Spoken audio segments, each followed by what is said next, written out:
එදා අපගේ බුදුරජාණන් වහන්සේ මහා ශ්‍රාවකයන් පිරිවරාගෙන මේ පෘථිවියේ ඉඳලා අහසින් තව්තිසාවට වඩින දවසයි.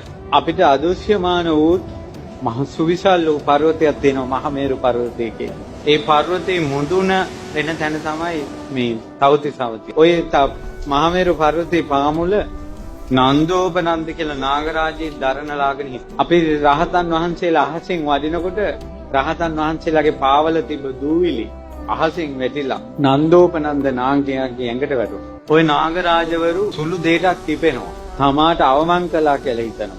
ඊට පස්සේ මේ ශ්‍රමණයා මගේ ඇඟටත් වැලිහෙගෙන මේ යන ගමන මම යන්න දෙන්නේ නැහැ කියලා මහා මේරු පර්වතයේ වටේ දරණලාගෙන මුළු දිව්‍ය ලෝකෙටම වැහෙන්න පෙනී පිප්පුවා. පේන්නේ දැන්. රහතන් වහන්සේලා බුදුරජාණන් වහන්සේට කියා හිටිනවා, ස්වාමීනි වෙනද පෘථුවියෙන් මෙතරම් දුරක් අපි එනකොට අපිට තව්තිසාව පේනවා. අද තව්තිසාව පේන්නේ නැහැ කියලා. පින්වත් මහණෙනි, නන්දෝපනන්ද නාගයා කිපිලා පෙන ගොබයක් දරාගෙන අපේ මඟ අහුරනවා. ඊට පස්සේ රට්ටපාල මහරහතන් වහන්සේ, අනුරුද්ධ මහරහතන් වහන්සේ ඇතුළු රහතන් වහන්සේලා කියා හිටිය, ස්වාමීනි අපි ওই නාගයාව দমনය කරන්න එපා. පින්වත් මහණෙනි එපා. ඔය නන්දෝපනන්දට තියෙන ඉරිදිය තාම ශනිකව ගන්න පුළුවන් ඉරිදියක් තියෙන්නේ. භයානකයි ඔහු සමග යුද්ධයට යෑම.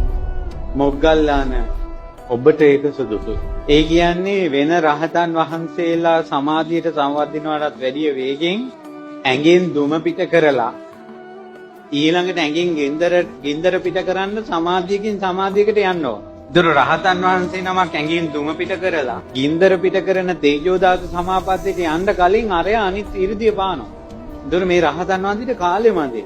හැබැයි නන්දෝපනන්ද නාගයාගේ 이르දියට වැඩිය වේගෙන් වැඩ කරනවා මොග්ගලම් මහරහතන් වහන්සේ. ඒ නිසා මොග්ගල්ලාන ඔබ යන්න කිව්වා. මොග්ගලම් මහරහතන් වහන්සේ ඒ ශනේයෙන් මේ මොහොතෙන්ම අර පර්වතයේ දරණලාගෙන පෙනෙන් දිව්‍ය ලෝකේ වාගෙන හිටපු නායාගේ ඇඟට උඩින් තමනුත් නයික් විදියට වෙස්මාරු කරගෙන තමනුත් දරණලාගෙන අරයාගේ පෙනේ උඩින් තමන්ගේ පෙනේ තියලා මිරිකෝ. ඉරකරන නන්දෝපනන්ද බැලුවා මේ මොකෙද්ද මේ කියලා හිටපන් කියලා ඉක්මනට ඇඟ මාරු කරගෙන ඇඟෙන් ඉස්සලම දුම් දාන්න පටන් ගත්තා. තමනුත් දුම දාලා මොග්ගලම් මහරහතන් වහන්සේගේ දුමෙන් නාගයාගේ දුම වැහුණා. නාගයා ගින්දර පිට කරන්න ගත්තා. මොග්ගලම් මහරහතන් වහන්සේගේ ගින්දරෙන් නාගයාගේ ගින්දර යට වුණා. ඊට පස්සේ එසැනින් නන්දෝපනන්ද නාගයාගේ නහය ආස්යෙන් මොග්ගලම් මහරහතන් වහන්සේ නායාගේ බඩ ඇතුළට ගියා. ඇතුළට ගිහිල්ලා ලොකු සිලින්ඩරයක් ආසේ සක්මන් කරනවා වගේ අරයට දැනෙන්න අඩිය තියතියා මොග්ගලම් මහරහතන් වහන්සේ සක්මන් කරනවා. ඒකට නායාට ඇඟ බරයි. ඊට පස්සේ නායා හිතුවා හරි උඹ ඕනම සෙල්ලමක් දාලා වරෙන් එන්නේ මෙතන ඉන්නේ එනකොට මම ඔබ කපනවා කියලා. බුදුරජාණන් වහන්සේ නායාගේ සිටිල්ල දැක්කා. දැකලා බඩ ඇතුළට ඇහෙන්න කිව්වා මොග්ගල්ලාන පරිස්සමෙන් කියලා. අරයයි නායා හිතනකොට එළියටත් ඇවිල්ලා ඉවර. ඒ සැනින් මොග්ගලම් මහරහතන් වහන්සේ විශාල ගුරු රාජයේ වේශයක් මවා ගත්තා. ගුරුලා කුස්සවාගේ කොට තියෙන විශාල සතෙක්. එයාව දකින්න නයි අතිශයින් බයයි.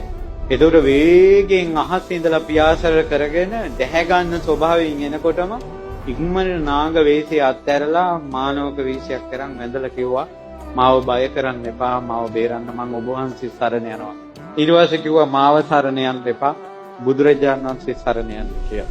ලේසියෙන් කෙනෙකුට দমনය කළ නොහැකි නන්දෝපනන්ද කියන නාගයා দমনය කළාද යම් මේ බුද්ධ ශාසනයේ භික්ෂුවා, ඒ අපේ මහා භාව සම්පන්න මොග්ගලම් මහරහතන්